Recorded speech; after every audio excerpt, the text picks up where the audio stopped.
Hello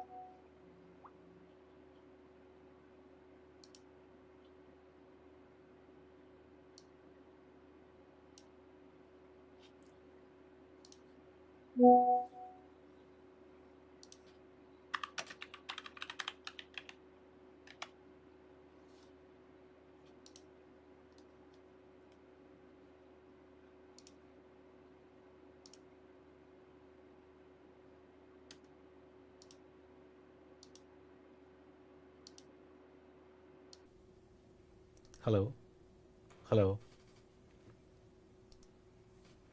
is my voice is Audible? एक बार check करता हूँ मैं।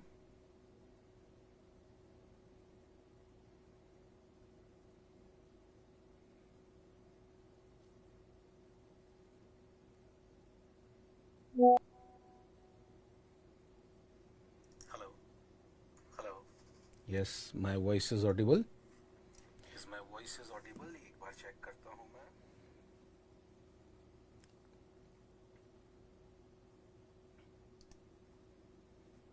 And here I am. We will start the session within 2 or 3 minutes. Yes, my voice is audible. Yes, my voice is audible. एक बार check करता हूँ.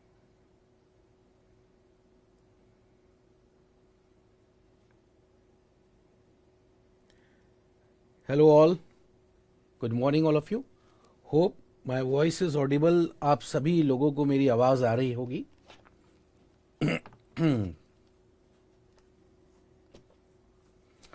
Within 2-3 minutes हम start करेंगे session. और मैं चाहता हूं आप सभी लोग एक बार कमेंट कर कर बताइए कि वॉइस ऑडिबल है, वीडियो क्लियर है, कहीं कोई प्रॉब्लम, कोई दिक्कत तो नहीं है. Please, I am waiting.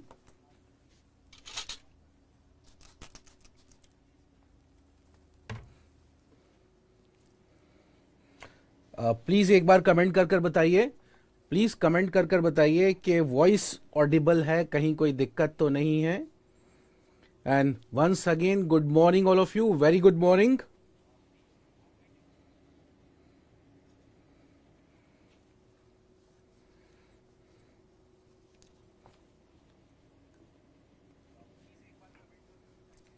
Very good morning all of you.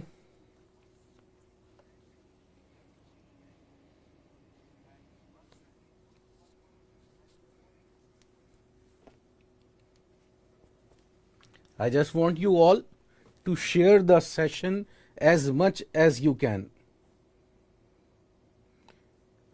Good morning, Emotional Boy, Shweta, Satish, Jayanti Lal, Yash, Vinod, Romit Raj, Ganpat, Lalit, Artist. Good morning all of you, good morning. मैं चाहता हूं कि आप लोग session जितना ज़्यादा share कर सकते हैं उतना ज़्यादा शेयर करिए. चलिए, अब I am not going to wait any more. Let's start the session. अब मैं इंतज़ार नहीं करता हूं, मैं आगे कहानी स्टार्ट करता हूं. सबसे पहले मैं अपने बारे में एक छोटी सी बात कहूंगा, वो ये कि आई एम टीचिंग सिंस 2002. बस छोटा सा इंट्रोडक्शन, वो ये कि 2002 से पढ़ा रहा हूं. I have train thousands of students, teachers and professional in my life. I was attach to Unacademy and made easy. मैंने मेड इजी और अन अकेडमी में यहाँ पर अपने सेशंस दिए हैं. और मैं ऑल ओवर इंडिया पढ़ा चुका हूँ. इंजीनियरिंग ड्राइंग को अगर आप कहें, ईडी को कहें, तो मैंने ईडी को जिया है. तो चलिए आइए स्टार्ट करते हैं. सबसे पहले मैं एक स्क्रीन आपके सामने शेयर कर रहा हूँ, आपको दिख रही होगी यहाँ पर.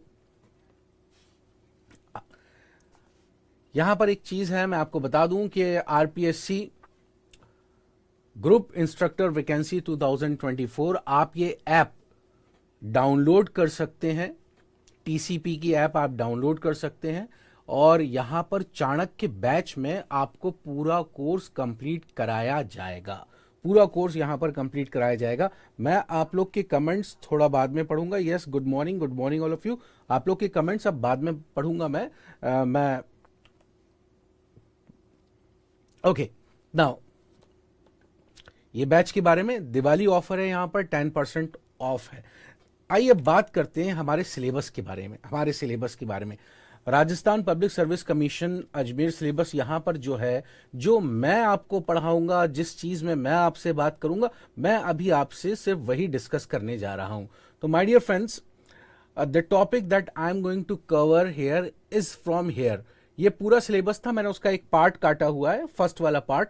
The topic start from here, lettering, plane, geometrical figures, line, angles, triangles, rhombus, quadrilaterals, polygons, ellipses, parabola, hyperbola, etc.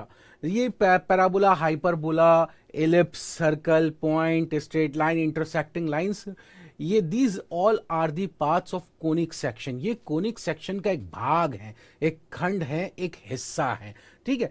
फिर मैं बात करूं यहां पर, तो अगला टॉपिक जो है हमारा वो है that is orthographic projection, then isometric projection of geometrical solids, then principle, then representation of different type of scales, graphic scale. ये टॉपिक है जो मैं यहां पर कवर करूंगा टीसीपी पर। अब देखिए, छोटी छोटी चीजें लिखी हैं, जैसे लेटरिंग की अगर बात करें तो अपने आप में एक बहुत बड़ा टॉपिक है। प्लेन ज्योमेट्रिकल फिगर्स की बात करें तो यहां पर सिर्फ फिगर को समझना नहीं है। जैसे मैं ट्राइंगल्स की बात करूं तो ट्राइंगल्स हमारे पास बहुत से टाइप के होते हैं। 30-60 डिग्री सेट स्क्वायर होता है, 60 डिग्री सेट स्क्वायर होता है, 45 डिग्री सेट स्क्वायर्स होते हैं। ये ट्राइंगल्स हैं हमारे पास। फिर मैं बात करूं आपसे यहां पर ज्योमेट्रिकल दूसरे शेप्स के बारे में, तो पेंटागन हो गया, हेक्सागन हो गया, हेप्टागन हो गया। इनके इंटीरियर एंगल्स क्या होते हैं, इनके एक्सटीरियर एंगल कैसे निकाले जाते हैं, क्या कोई फॉर्मूला होता है, क्या कोई सूत्र है, या कोई ज्योमेट्रिकल कंस्ट्रक्शन है जिसकी मदद से ये ज्योमेट्रिक फिगर्स हम बना सकते हैं। फिर मैं बात करूं यहां पर आपसे, तो देखिए फिर लिखा हुआ है इलिप्स। देखिए इलिप्स, पैराबोला, हाइपरबोला। मैं जनरल इंट्रोडक्शन आज सिलेबस का दे रहा हूं, क्या होगा क्या नहीं होगा, किस तरह से काम करेंगे, मैं सिर्फ इसके बारे में बात करेंगे। जैसे फॉर एग्जांपल, उदाहरण के तौर पर मैं अगर आपसे बात करूं, माय डियर फ्रेंड्स, बस एक मिनट रुकिएगा, एक मिनट बर्दाश्त कर लीजिए, एक मिनट बर्दाश्त कर लीजिए, आपके लिए कुछ लेकर आ रहा हूं मैं। जैसे ये मेरे पास यहां पर मैंने एक बना दिया, क्या कोन है जो आपको दिखाई दे रहा होगा। अब इस कोन में ये जो लाइंस है, बिल्कुल आराम से देखिएगा, घबराइएगा नहीं। मैं आपके सामने कोन, जनरल इंट्रोडक्शन चल रहा है सिलेबस का। मैं जनरली हर एक टॉपिक को थोड़ा सा डिस्कस कर रहा हूं। जैसे मेरे पास एक कोन है जो आपकी आंखों के सामने यहां पर दिखाई दे रहा होगा, ये रहा कोन। अब इस कोन में ये जो लाइंस होती हैं, जो बेस सर्कल, आधार से, बेस से अपेक्स को, शिखर को, इसको हम क्या कहते हैं बेटा, इसको हम कहते हैं एपेक्स। मैंने टॉपिक स्टार्ट कर दिया, मतलब मैंने कोई फालतू बकवास नहीं करी, कुछ भी नहीं, मैं सीधे टॉपिक पर कूद पड़ा हूं। इसको हम अपेक्स कहते हैं। और ये जो लाइंस जो बेस सर्कल से सरकमफ्रेंस को यहां मिलाती हैं, इन सभी लाइंस को जनरेटर ऑफ कोन कहा जाता है। देखिए, मैं सवाल करूंगा तो कमेंट में जवाब दीजिएगा। जब मैं सवाल करूं मेरे बच्चों, तो कमेंट में जवाब दीजिएगा प्लीज मुझे। इनको जनरेटर कहा जाता है। क्या बोला मैंने? जनरेटर।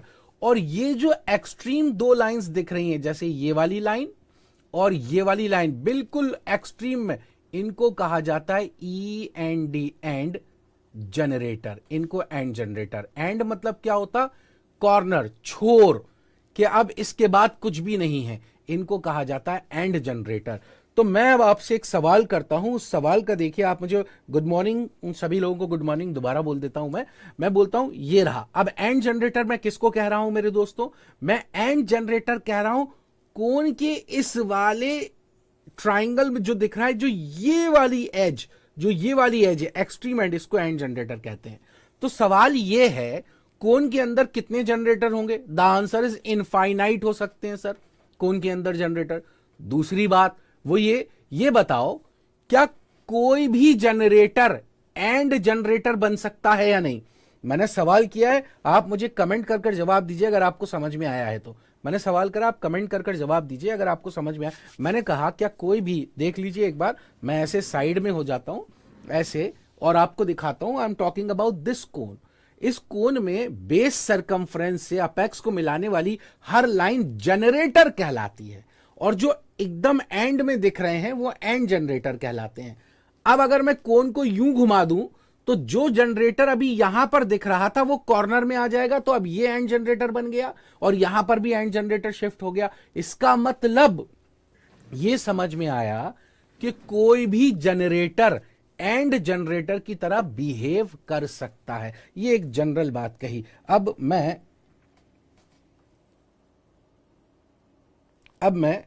मैं आपसे एक और चीज समझाता हूं आपको, वो ये कि मैं इसको हटा देता हूं पहले, यहां से इन सब को हटा देता हूं, यहां से भाग जाओ, चले जाओ, यहां से सबको हटा दिया। अब मैं आपसे कहता हूं मेरे बच्चे, अगर इस कोन को मैं बेस के पैरेलल, आधार के पैरेलल, बेस के पैरेलल, मतलब जैसे मेरे पास एक प्लेन है, ये रहा, इस कोन को अगर मैं बेस के पैरेलल, बेस के सामने से आपको क्या दिख रहा होगा, देखिए आप सामने से आपको एक लाइन दिख रही होगी, ये प्लेन एक लाइन, अगर बेस के पैरेलल कट कर दूं तो मुझे कोई शेप मिलेगा, यस और नो? वो ये काटा मैंने अगर बेस के पैरेलल, तो यहां पर जो मुझे शेप मिलेगा दैट इज कॉल्ड सर्कल। क्या दिखाई देगा मेरे को सेक्शन में? सर्कल दिखाई देगा। ठीक इसी तरह अब अगर मैं इसको किसी एंगल पर ले जाकर ऐसे कट कर दूं तो अब जो मुझे दिखता है दैट इज कॉल्ड इलिप्स। बहुत इंपॉर्टेंट है बेटा, ये सिर्फ इंट्रोडक्शन चल रहा है, यहां पर एंगल्स होते हैं, थीटा क्या है, अल्फा क्या है, फाई क्या है, बीटा क्या है, अपेक्स एंगल क्या होता है, ये सारी चीजें, कोन एंगल क्या है, ये अभी मैं डिस्कस नहीं कर रहा हूं, अभी मैं सिर्फ जनरल इंट्रोडक्शन। इलिप्स दिखेगा। अब अगर मैं सेक्शन प्लेन को ऐसे चलाऊं कि सेक्शन प्लेन एंड जनरेटर के पैरेलल हो, तो यहां पर जो मुझे दिखता है वो पैराबोला दिखेगा। पैराबोला कैसा? कुछ ऐसा कि अगर मैं इसको काट दूं तो अब जो मुझे दिखाई देगा वो पैराबोला होगा। अब जो मुझे दिखाई देगा वो पैराबोला होगा। क्या बोला मेरे बच्चे? पैराबोला। ठीक इसी तरह अब अगर मैं इस एंगल को और बढ़ा देता हूं, सेक्शन प्लेन के एंगल को और बढ़ा देता हूं, तो अब जो दिखने वाली चीज होगी वो और फैल जाएगी और वो होगी मेरे पास हाइपरबोला। इन सब की स्टडी लिखी हुई है यहां पर। इलिप्स क्या है, पैराबोला क्या है, हाइपरबोला क्या है, इनको बनाने के डिफरेंट टाइप के मेथड्स क्या हैं, रियल लाइफ में, रियल वर्ल्ड में इनकी एप्लीकेशन कहां कहां है, तो इन सब पर हम डिस्कस करेंगे। जनरल इंट्रोडक्शन चल रहा है सिलेबस का, मैं फिर से आपको बता दूं, तो मैंने ये सब यहां से रब करा। नाउ आगे देखिए, अब जो हम बात करेंगे वो है अगला टॉपिक हमारा, ऑर्थोग्राफिक प्रोजेक्शन। ये अपने आप में इतना बड़ा टॉपिक है कि मैं क्या बताऊं। मैंने बोला आपसे ऑर्थोग्राफिक प्रोजेक्शन, ये अपने आप में एक बहुत बड़ा टॉपिक है। जैसे फॉर एग्जांपल सपोज कीजिए मेरे पास एक बॉक्स है, ये रहा, एक डब्बा है, एक बॉक्स है जो कि ये रहा। अब मैं अगर इस जगह से देख रहा हूं, यहां से, इधर से, तो मुझे कुछ और दिखाई देगा, यहां से देख रहा हूं तो कुछ और दिखाई देगा, यहां से देख रहा हूं तो कुछ और दिखाई देगा। ये डिफरेंट टाइप के व्यूज होते हैं। अब ये सोचो आप कि मैं एक्चुअली देख नहीं रहा हूं, यहां से टॉर्च की रोशनी मार रहा हूं। टॉर्च, मेरे पास एक टॉर्च है, ये रही मेरे पास एक टॉर्च, और इस टॉर्च की मदद से मैं इसके ऊपर लाइट डाल रहा हूं, मैं इसके ऊपर लाइट डाल रहा हूं। तो ये वाला जो हिस्सा है, ये जो आपको दिखाई दे रहा है, इस हिस्से की शैडो मुझे कहीं पीछे दिखाई देगी, और इसकी शैडो को देखने के लिए मुझे एक कोई प्लेन लाना पड़ेगा, जिस प्लेन के ऊपर इसकी शैडो को देख पाऊंगा। ये कुछ मैंने प्लेन बना दिया, फिर यहां से ये लाइंस है। अभी समझा रहा हूं, घबराइएगा नहीं, बिल्कुल टेंशन में मत आइएगा, टेंशन में मत आइएगा, आपको मजा आ जाएगा ड्राइंग में, ये मैं वादा करता हूं। अभी आप बस देखते रहिए। कुछ ऐसा पीछे इसका प्रोजेक्शन, ये मैंने रफ फिगर बनाया, कुछ ऐसा पीछे इस प्लेन पर इसकी शैडो दिखाई देगी या नहीं? द आंसर इज यस, बिल्कुल। ये सब कुछ हम पढ़ेंगे ऑर्थोग्राफिक प्रोजेक्शन के अंदर। कहां पढ़ेंगे बेटा? ऑर्थोग्राफिक प्रोजेक्शन के अंदर। मैं आपको कुछ दिखाता हूं, इसको आप अच्छी तरह देखिएगा। जो अब मैं आपको दिखाने जा रहा हूं, मजा आएगा आपको, मजा आएगा। मैं ऑर्थोग्राफिक प्रोजेक्शन का जनरल इंट्रोडक्शन दे रहा हूं, हालांकि टॉपिक बहुत ज्यादा वास्ट है, टॉपिक बहुत ज्यादा बड़ा है, हम अभी इतनी बात कर नहीं पाएंगे। मैं आपको एक जनरल इंट्रोडक्शन दे रहा हूं, इसको देखिएगा जो समझाने जा रहा हूं। देखिए, आपको अब एक व्हाइट स्क्रीन दिखाई दे रही होगी पीछे, व्हाइट स्क्रीन। मेरे बच्चे, मेरे पास एक ऑब्जेक्ट है, ये रहा। अब अगर इस ऑब्जेक्ट को मैं इस डायरेक्शन में से देखता हूं तो हम इसको कहते हैं फ्रंट व्यू। क्या बोला मैंने? Front view. इस डायरेक्शन से देखता हूं तो हम इसको कहते हैं फॉर टॉप व्यू, और अगर इस डायरेक्शन से देखता हूं तो हम कहेंगे साइड व्यू। अब आप ये सोचिए, जो एरो है, ये एरो नहीं, ये टॉर्च है आपके सामने, टॉर्च, और आप लाइट सोर्स इस ऑब्जेक्ट के ऊपर फेंक रहे हो, तो इसकी शैडो मुझे ऐसे तो दिखाई देगी नहीं।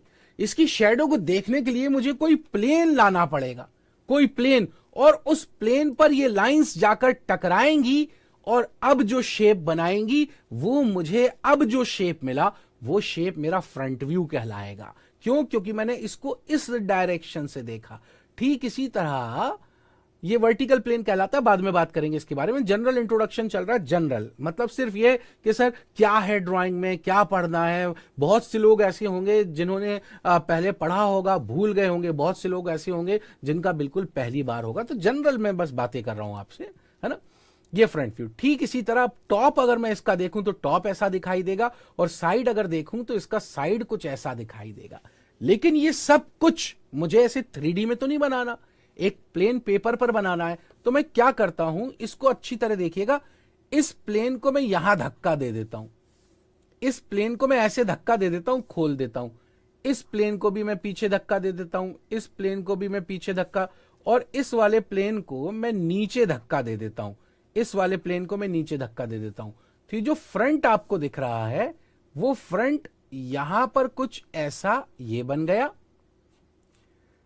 ठीक इसको अगर धक्का दूंगा, देखिए धक्का देने के मतलब को समझिएगा आप, और ध्यान से देखिएगा मैं क्या समझाने जा रहा हूं। धक्का देने, जैसे मेरे पास ये रहा, यहां पर अगर मैं एक ऑब्जेक्ट रखता हूं, मेरे पास एक बैटरी चार्जर है, यहां पर अगर मैं एक ऑब्जेक्ट रखता हूं तो यहां जो बना वो इसका फ्रंट व्यू बनेगा, यहां जो बना इसका टॉप व्यू बनेगा। और मैं इसको धक्का देता हूं, इसको नीचे धक्का दे दिया, तो जहां भी फ्रंट बना है उसके जस्ट नीचे टॉप आ जाएगा। मैं एक जनरल चीज आपको समझा रहा हूं, सिर्फ आराम से, घबराइएगा नहीं, बस देखिएगा, बस देखिएगा आप इसको। तो मैंने क्या कहा मेरे दोस्तों, इसके जस्ट नीचे यहां पर इसका टॉप आ जाएगा। कौन सा वाले हिस्से की बात कर रहा हूं मैं? आई am talking about this portion, top portion. अब मैं इस साइड व्यू की बात करूं तो साइड व्यू कहां चला जाएगा? सोचिए, अगर मैंने इसको धक्का दिया तो जहां पर फ्रंट व्यू बना था, फ्रंट व्यू के साइड में यहां पर साइड व्यू, इसको हम ऑर्थोग्राफिक प्रोजेक्शन कहते हैं। This is called what?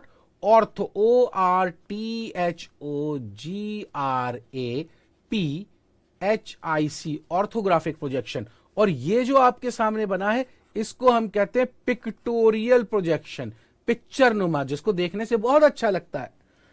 But engineering drawing is the language of engineers, only engineers can understand this language. Pictorial view anyone can understand, but this orthographic projection, this language only engineers can understand. Now let's move on. जैसे for example आपको exam में ऐसे questions आ सकते हैं। अभी दिखाऊंगा मैं आपको पेपर, 2019 में लास्ट पेपर हुआ था आरपीएससी का, सेम वैकेंसी के लिए। तो मैं अभी आपको दिखाऊंगा वो। अभी आप यहां पर सामने ध्यान से देखिएगा मेरे दोस्तों, आपको एक ऑब्जेक्ट दिखाई दे रहा होगा। अब एग्जाम में मुझसे बोला जाता है कि ABCD 4 ऑप्शन दे देते हैं, और उसमें से बोला जाता है कि बताइए इसका करेक्ट फ्रंट, टॉप और साइड कौन सा होगा। तो ये सब हम पढ़ेंगे ऑर्थोग्राफिक प्रोजेक्ट। ये पिक्टोरियल है, ये मैंने बनाया, तो देखो फ्रंट ऐसा दिखेगा, इमेजिन करिए फ्रंट ऐसा दिखेगा। ठीक इसी तरह इसका टॉप कुछ ऐसा दिखेगा यहां पर। फिर इसके साइड की बात करें तो इसका साइड यहां पर जाकर कुछ ऐसा दिखाएगा। ये था पिक्टोरियल व्यू। अब इसका ऑर्थोग्राफिक प्रोजेक्शन अगर मैं बनाऊं तो इसका ऑर्थोग्राफिक प्रोजेक्शन कुछ मेरे पास ऐसा बनेगा। अब कुछ जो बच्चे नए हों, जो बिल्कुल नहीं जानते, वो सोच रहे हैं अरे सर ये कैसे बन जाएगा, कैसे होगा। बेटा इसके पीछे बहुत कंसेप्ट हैं, इसके पीछे मेथड हैं जो मैंने अभी कुछ भी नहीं बताया है आपको। वो जब हम क्लास में ये टॉपिक स्टार्ट करेंगे तब मैं आपको समझाऊंगा कि ये किस तरीके से बनाए जाते हैं, कैसे आ गया, ये लाइंस कैसे डाली जाती हैं, ये बात करेंगे। तो मैंने जनरल इंट्रोडक्शन आपको ऑर्थोग्राफिक प्रोजेक्शन का दिया, जस्ट आपके सामने सिर्फ और सिर्फ बात करी। आइए वापस चलता हूं मैं अपनी उस स्क्रीन पर जो हमारे पास पहले थी और एक बार फिर सिलेबस को देखेंगे। ओके, मैं यहां पर आ चुका हूं, आपको दिखाई दे रहा होगा। Now let's move on. We have seen the what is here in orthographic projection. Now the next one is isometric projection. अब आइसोमेट्रिक प्रोजेक्शन क्या होता है? इसका उल्टा होता है। उल्टा होने का क्या मतलब? फॉर एग्जाम्पल, मेरे पास सपोज कीजिए एक फिगर ये दे दिया फ्रंट, आराम से देखिएगा, घबराइएगा नहीं, और इसका टॉप मुझको कुछ ये दे दिया कि कोई फिगर है, मुझसे ये कहा जा रहा है कि वो फ्रंट से ऐसे दिख रहा है, टॉप से ऐसा दिख रहा है और साइड से कुछ ऐसा दिख रहा है।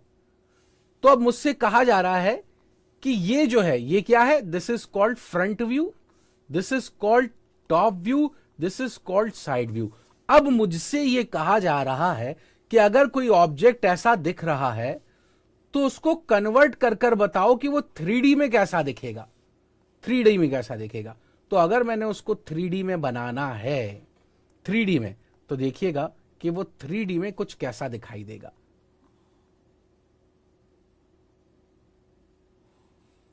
क्या 3D में कुछ ऐसा दिखाई देगा? The answer is yes. ये है हमारा क्या? Orthographic projection. ये जो था इसको हमने बोला this is called orthographic, ORTHO, बस इतना लिख दिया। And this is called its isometric projection.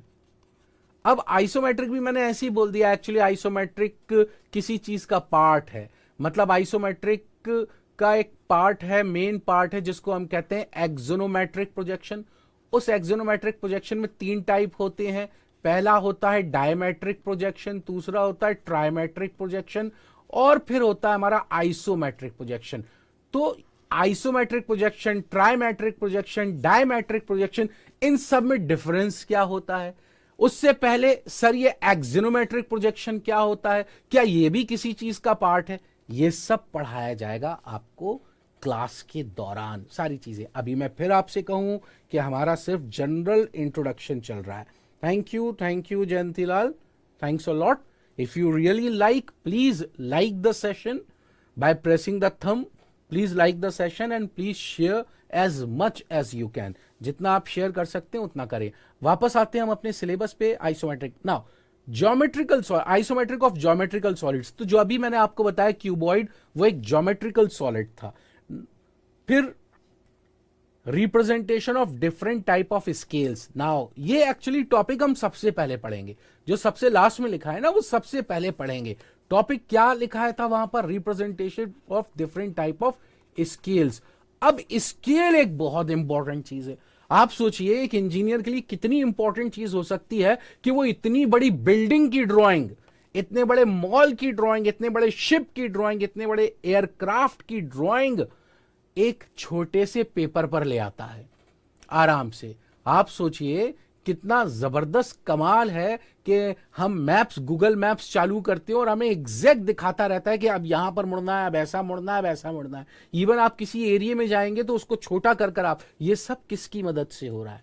ये सारी चीजें हमारे इस टॉपिक की मदद से हो रही, स्केल की मदद से। मुझे एफिल टावर की ड्राइंग बनानी है। सोचिए आप, एफिल टावर कितना बड़ा है, मैं उस एफिल टावर की ड्राइंग एग्जैक्टली यहां पर बना सकता हूं, लेकिन शेप नहीं बिगड़ना चाहिए।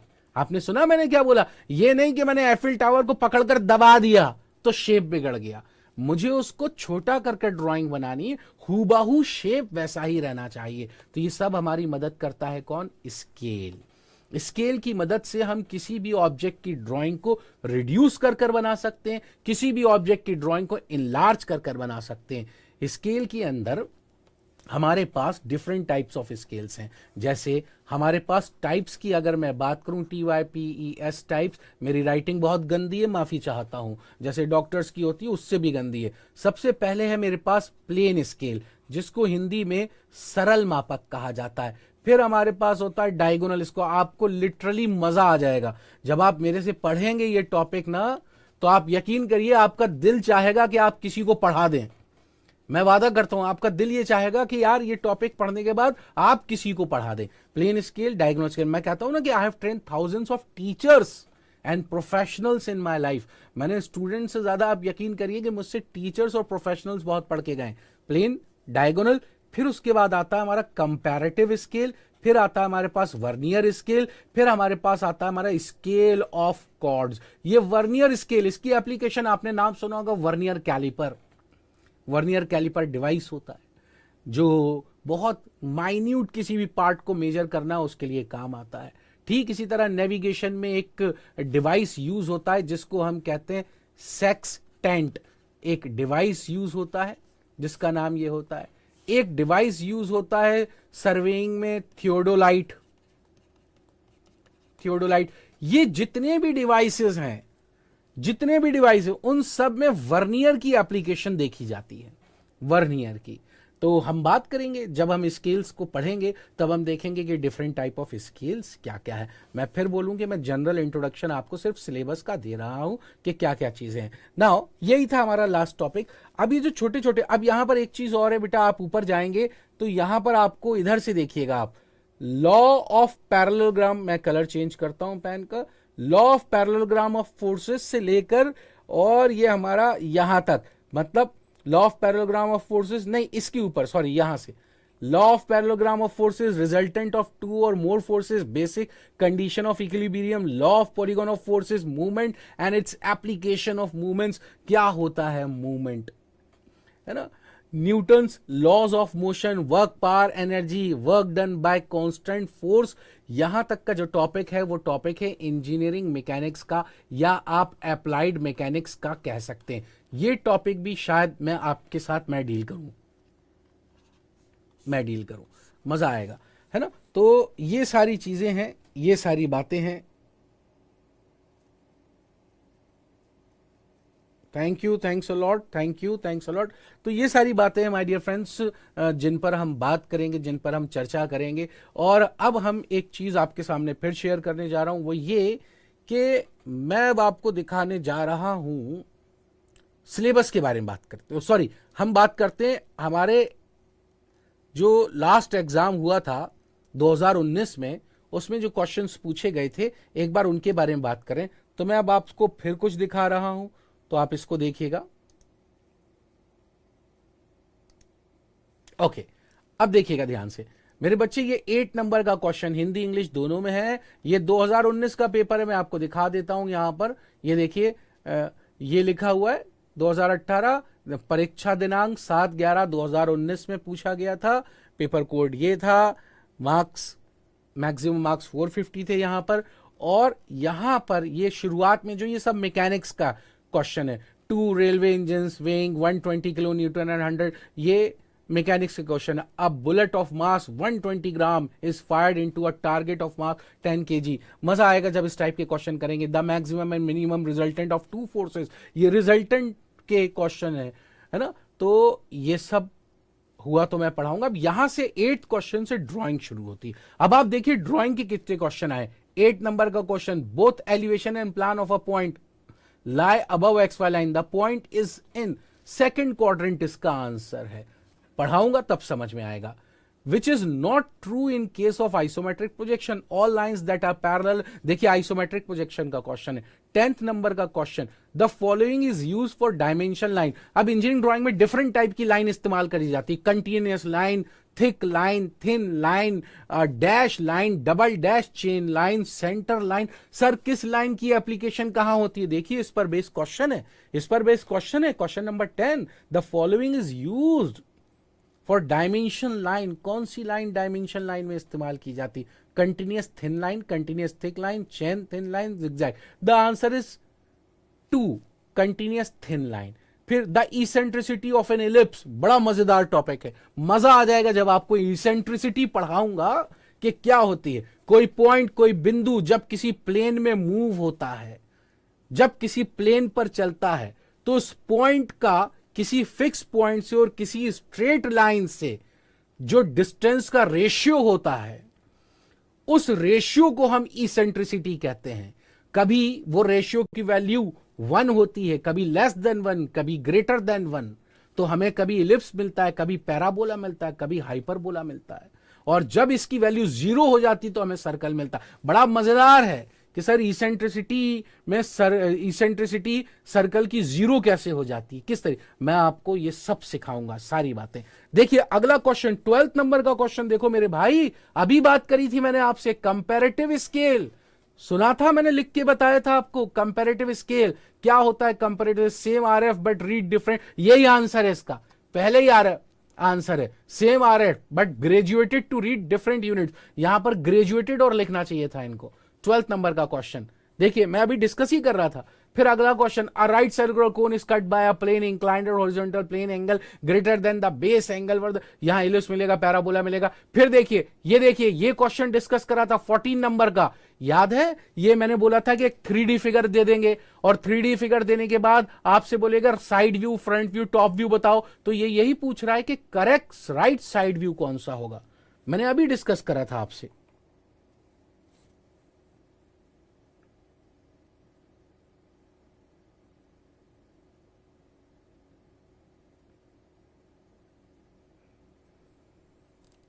Okay, thank you, thanks a lot. Now let's move on, नीचे जाएं। If 15 centimetre represent 3 kilometre, the representative fraction is 15 centimetre अगर रिप्रेजेंट कर रहा है 3 किलोमीटर को। आप सोचो मैंने क्या करा, प्लीज सुनो मेरी बात, मजा आएगा आपको। स्केल का क्वेश्चन है, स्केल का क्वेश्चन है। अगर 15 सेंटीमीटर 3 किलोमीटर को रिप्रेजेंट कर रहा है तो आप बताओ मैंने क्या करा, मैंने बड़े को छोटा करा या छोटे को बड़ा करा? सवाल किया मैंने आपसे, कम ऑन आंसर दो, आंसर दो। अगर 15 सेंटीमीटर 3 किलोमीटर को रिप्रेजेंट कर रहा है तो बताइए मैंने बड़े को छोटा करा या छोटे को बड़ा करा? द आंसर इज मैंने बड़े को छोटा करा। मैंने 3 किलोमीटर को 15 सेंटीमीटर के बराबर कर दिया। तो कह रहा रिप्रेजेंटेटिव फ्रैक्शन निकालो। अभी तो नहीं निकाल के बताएंगे हम, क्योंकि अभी पढ़ाया नहीं है। इसका शॉर्ट फॉर्म आरएफ होता है। इसकी डेफिनेशन होती है, it is the ratio of length of drawing to the actual length of object. और अगर कोई मुझसे पूछे सर आसान भाषा में बताओ आरएफ क्या होता है, तो मैं आपको इतनी आसान भाषा में, समझना चाहते हो जल्दी से कमेंट कर कर बताओ कि सर आरएफ समझा दो। जल्दी से कमेंट कर कर बताओ तो मैं आपको आरएफ ऐसा समझा दूंगा कि आप अभी इसका आंसर दे दोगे और आपको मजा आ जाएगा, आपको मजा आ जाएगा। कमेंट कर कर बताओ कि सर आरएफ समझा दीजिए अभी के अभी, तो मैं आपको अभी समझाता हूं आरएफ। कमेंट करिए, कमेंट कर कर बताइए।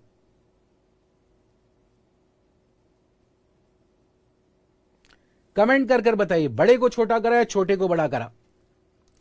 कमेंट करिए। आरएफ मैं आपको अभी समझाता हूं। ओके, सामने देखिएगा, आपको मजा आएगा, आपको मजा आएगा, यू विल एंजॉय। और बताइएगा मजा आया कि नहीं। इतने आसान शब्दों में आपसे बात कर रहा हूं मैं ये बोलता हूं बेटा, मेरे पास एक साइज है 50 फीट। मुझे इसकी ड्राइंग बनानी है 50 फीट का है, तो मैं इसको रिड्यूस करना चाहता हूं, छोटा करना चाहता हूं। तो मैं इसको छोटा करता हूं 25 गुना। देखिए मजा आएगा, मैं फिर कह रहा हूं मजा आएगा आपको। मैं इसको 25 गुना रिड्यूस करता हूं, तो कैसे करूंगा? ऐसे ही करूंगा ना, इंटू 1/25। तो मैं ये कहूंगा मैंने 50 फीट को 25 गुना कम कर दिया, तो अब 2 फीट आ गया। मैं खुश हो गया कि अब मैं 2 फीट जो बनाऊंगा ड्राइंग शीट में, मैं अपनी ड्राइंग शीट के अंदर जो 2 फीट, ये मेरी ड्राइंग शीट है, इस ड्राइंग शीट के अंदर अब जो मैं 2 फीट की लाइन खींचूंगा वो रिप्रेजेंट करेगी 50 फीट को। और मैं डायरेक्ट लिख दूंगा यहां पर क्या, 2 फीट नहीं लिखूंगा, मैं लिखूंगा 50 फीट। पर मैंने खींचा कितना है? 2 फीट खींचा है, 2 फीट खींचा है। 50 फीट को मैंने रिड्यूस कर दिया। कितने गुना रिड्यूस करा? 25 गुना। आप तो बस देखिए, खत्म हो गया आरएफ, खत्म आरएफ, खत्म। यहां देखिएगा, आपको समझ में आएगा।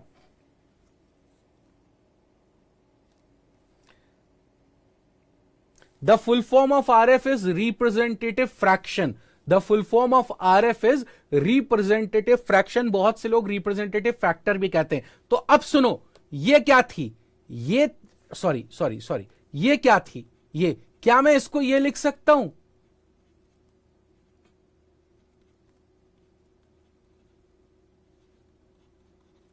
एक्चुअल लेंथ, और ये क्या है? क्या मैं इसको ये लिख सकता हूं?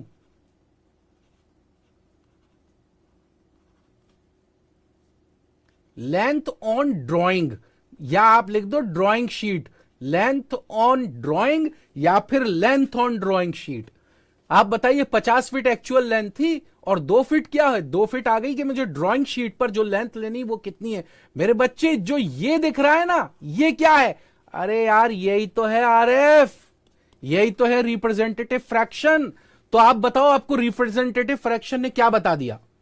आप मुझे बताओ, आपको रिप्रेजेंटेटिव फ्रैक्शन ने क्या नॉलेज दी?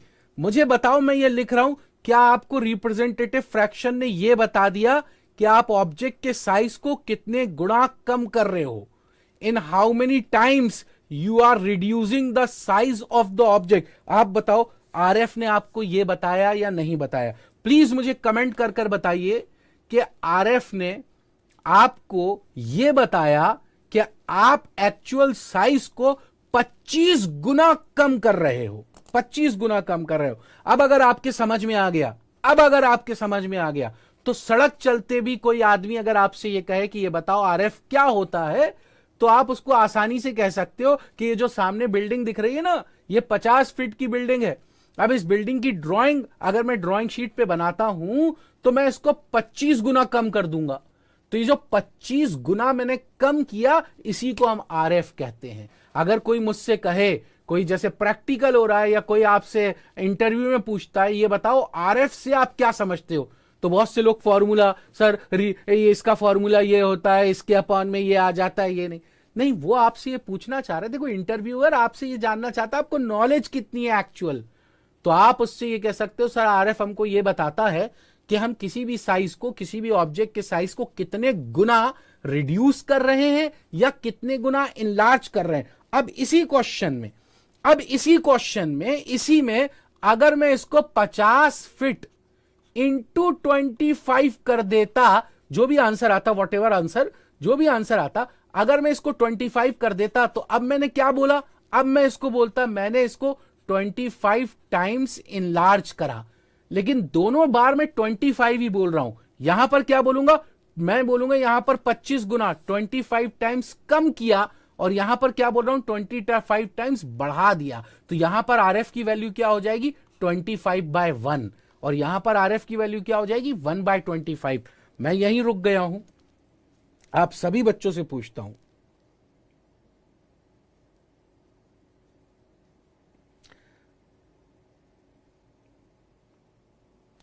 हाँ बेटा, ये जो भी बात आपको पूछनी है, ईडी का कोर्स कैसे परचेज करें, कैसे, ये आप हेल्पलाइन नंबर है यहां पर, आप उसको नोट डाउन कर लीजिएगा।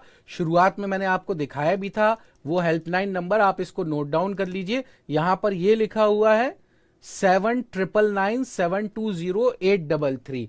आप टीसीपी की ऐप डाउनलोड कर सकते हैं, टीसीपी की ऐप आप डाउनलोड कर सकते हैं, वहां से आपको पता चल जाएगा। ठीक है, चलिए आइए आगे बढ़ते हैं। हम आरएफ की बात कर रहे थे, हम आरएफ समझाना है।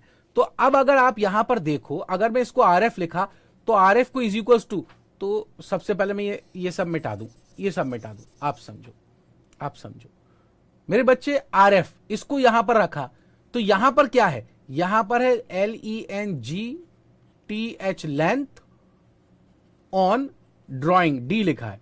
अब ये जो एक्चुअल लेंथ है, इसको नीचे ले आओ, नीचे ले आओ, तो आरएफ का फॉर्मूला बन गया, ये हो गई एक्चुअल लेंथ, ये बन गया आरएफ का फॉर्मूला, आरएफ का फॉर्मूला।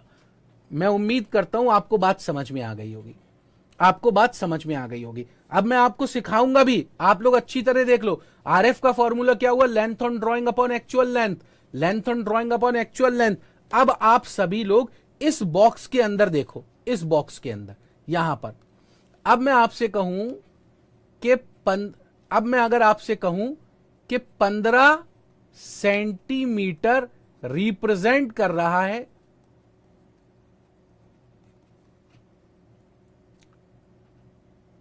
2 मीटर को, 15 सेंटीमीटर किसको रिप्रेजेंट कर रहा है? 2 मीटर को।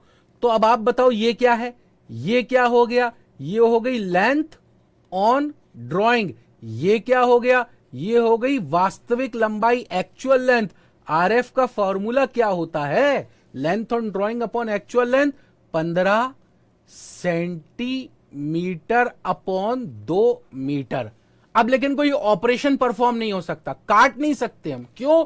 क्योंकि ये मीटर है, ये सेंटीमीटर है, तो मीटर को कन्वर्ट करो सेंटीमीटर में। 1 मीटर में कितने सेंटीमीटर होते हैं सब जानते हैं, 100।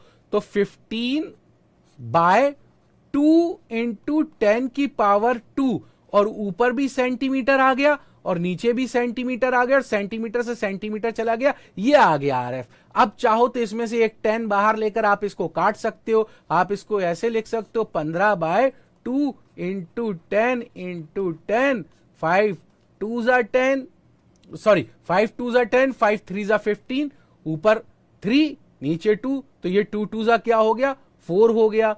तो आप इसको लिख सकते हो 3/4 इंटू 10। ये मेरी आरएफ की वैल्यू आ जाएगी, ये मेरी आरएफ की वैल्यू आ जाएगी। 5 3 15, 5 2 10। उम्मीद करता हूं आपको आरएफ समझ में आया होगा। अब आइए देखें वो वाला क्वेश्चन क्या था, वो वाला क्वेश्चन देखें क्या था।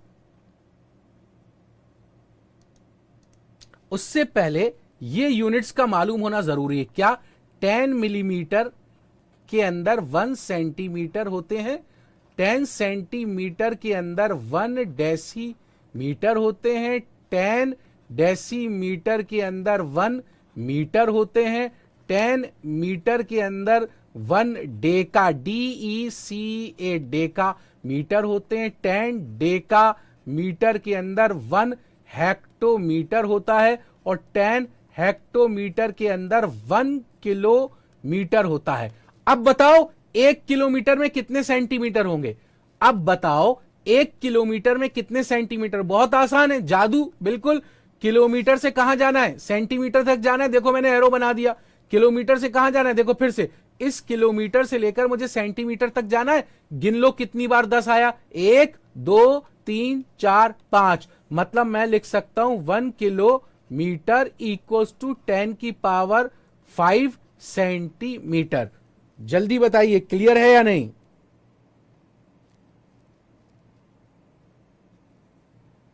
जल्दी बताइए क्लियर है? अब आइए अब देखते हैं वो क्वेश्चन क्या था। आइए हजरात क्वेश्चन देखते हैं, वो वाला कहां गया, ये था। क्या बोल रहा है? 15 सेंटीमीटर रिप्रेजेंट्स 3 किलोमीटर। जो 15 सेंटीमीटर है वो 3 किलोमीटर को रिप्रेजेंट कर रहा है, 15 सेंटीमीटर। तो आइए वापस चलते हैं अपनी उसी स्क्रीन पर, और अब हम बात करते 15 सेंटीमीटर 3 किलोमीटर को। क्या बोला मैंने? 15 सेंटीमीटर 3 किलोमीटर को रिप्रेजेंट कर रहा है। 15 सेंटीमीटर रिप्रेजेंट्स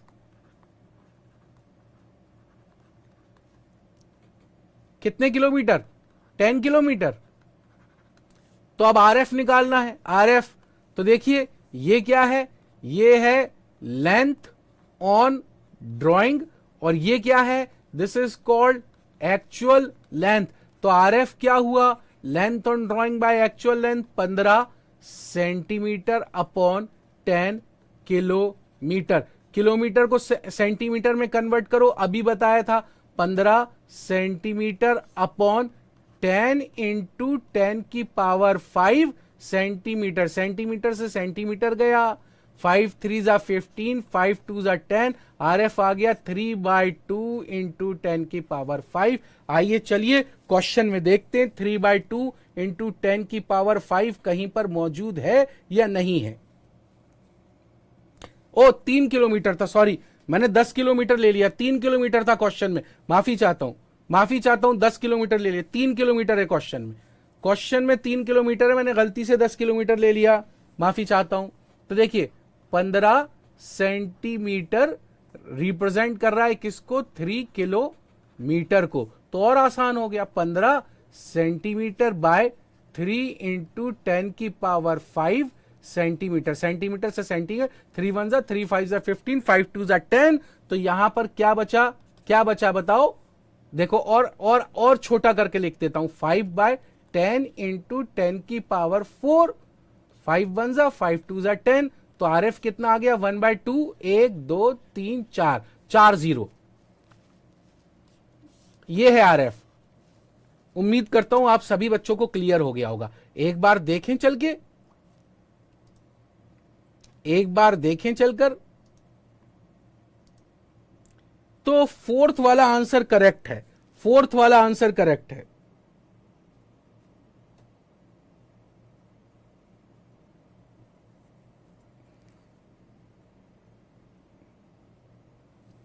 हाँ, फोर्थ वाला आंसर करेक्ट है। जल्दी बताइए समझ में आया, जल्दी बताइए समझ में आया।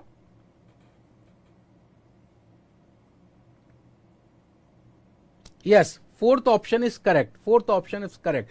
तो जनरल मैंने अभी आपको आरएफ समझा दिया, तो फिर आपसे पूछता हूं, मुझे बताओ आसान शब्दों में कि आरएफ आपको किस चीज के बारे में इंफॉर्मेशन देता है। तो आप देखो देखो यहां क्या पता चल रहा है, 3 किलोमीटर को 20,000 गुना कम किया तब वो 15 सेंटीमीटर बना है। मतलब आप किसी को भी बोल सकते हो कि आरएफ हमको यह बताता है कि हम किसी भी साइज को कितने गुना, कितने टाइम्स रिड्यूस कर रहे हैं या कितने टाइम्स इनलार्ज कर रहे हैं, हम इसको आरएफ कहते हैं। तो मैंने आपसे क्या कहा बेटा, आरएफ हमको क्या बताता है, आरएफ हमको यह बताता है कि हम कितना रिड्यूस कर रहे हैं। तो यहां पर कितना रिड्यूस करा 3 किलोमीटर को, 20,000 गुना, 20,000 टाइम रिड्यूस करा। आइए नेक्स्ट क्वेश्चन आगे की तरफ चलते हैं। इजी, बिल्कुल इजी, हलवा था बेटा, हलवा था। First angle projection method, the object is assume to be placed in first quadrant, पहले ही answer. After seasoning of wood, छोड़ दीजिए इसको। What will be the length of scale to measure up to 5 decimetre, ये भी scale का question है। देखिए, when the drawing is drawn of the same size as the object, the scale uses answer to full size scale. The locus of a point which move such that it's, देखिए देखिए देखिए, मैंने ये बात करी थी आज या नहीं करी थी। देखिए 20 नंबर का क्वेश्चन पढ़िए, और मैं आपसे क्या बोल रहा था, कोई पॉइंट किसी प्लेन के अंदर मूव हो रहा है, लोकस की बात करी थी नहीं करी थी, करी थी मैंने आपसे। तो यहां पर आपको देखिए वही 20 नंबर का क्वेश्चन दिख रहा है, the locus of a point which move such that its distance from a fix point always remains the same as its perpendicular distance from a fix point. Same parabola इसका आंसर। Drawing of building, what is the value of eccentricity. तो 22 number, 8 से लेकर 8, 9, 10, 11, 12, 13, 14, 15, 16, 17, 18, 19, 20, 21, 22, 15 question आए हैं, 15 question आए drawing के। और उसके ऊपर जो 1 से लेकर 7 तक क्वेश्चन थे वो मैकेनिक्स के थे। तो 15 और 7, समझ गया, 22 क्वेश्चन मैकेनिक्स और ड्राइंग से आए, जिसमें से 15 क्वेश्चन ड्राइंग के थे। तो drawing is the universal language of engineers, engineers की भाषा है। बस बेटा, आज का सेशन यहीं समाप्त कर रहा हूं, और मैं फिर अब आप सभी बच्चों से कह रहा हूं कि अगर आप लोगों को कोर्स के बारे में कोई बात करनी है, कोर्स परचेस करना है, कुछ भी, देखो मैं सिंपल सी एक चीज बोलूंगा बेटा कि इस एग्जाम के लिए कंपटीशन कम होगा, कम होगा, जिसका एक रीजन है, इस एग्जाम के लिए कंपटीशन कम होगा। प्लीज मेरी रिक्वेस्ट है कि थोड़ी सी मेहनत आप कर लें, आप एग्जाम निकाल जाएंगे। थोड़ी सी मेहनत आप कर लें, आप एग्जाम निकाल जाएंगे।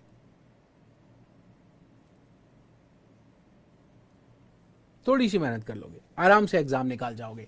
तो मैं सेशन को यहां पर एंड करता हूं। अगर किसी भी बच्चे को मुझसे कुछ पूछना है तो वो पूछ सकता है। अगर कोई भी स्टूडेंट, कोई भी बच्चा मुझसे कुछ पूछना चाहता है तो वो पूछ सकता है।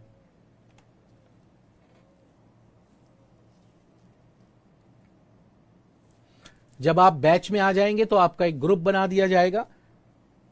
अगर कोई कुछ पूछना चाहता है तो you are free to ask, और पढ़ेंगे, मजा आएगा। जो पीछे दिख रहा है ना, अभी ग्रीन स्क्रीन लगी, इसके पीछे मेरा बोर्ड है। मैं जब लाइव क्लास लेता हूं तो कभी ऐसे बैठ के पढ़ाता हूं, कभी खड़ा हो जाता हूं, तो कभी हाथ में ऑब्जेक्ट्स ले लेता हूं, तो कभी ऑब्जेक्ट्स को कट कर देता हूं। तो इस तरीके से हम काम करेंगे यहां पर ड्राइंग में, और आपको पता ही नहीं चलेगा कि क्लास कब हो गई। आपको 2 घंटे, 2.5 घंटे, 3 घंटे पता ही नहीं चलेंगे कि क्लास कब हो गई।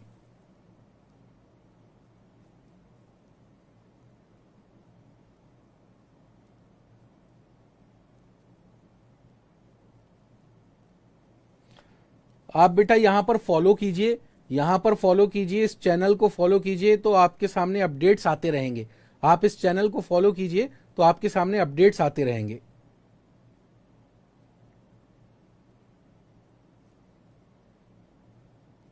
ओके चलिए, मैं सेशन एंड कर रहा हूं। Bye bye, tata, do take care of your self.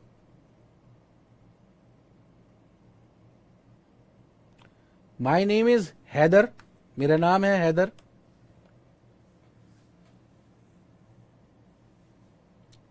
लोग मुझे हैदर सर के नाम से जानते हैं।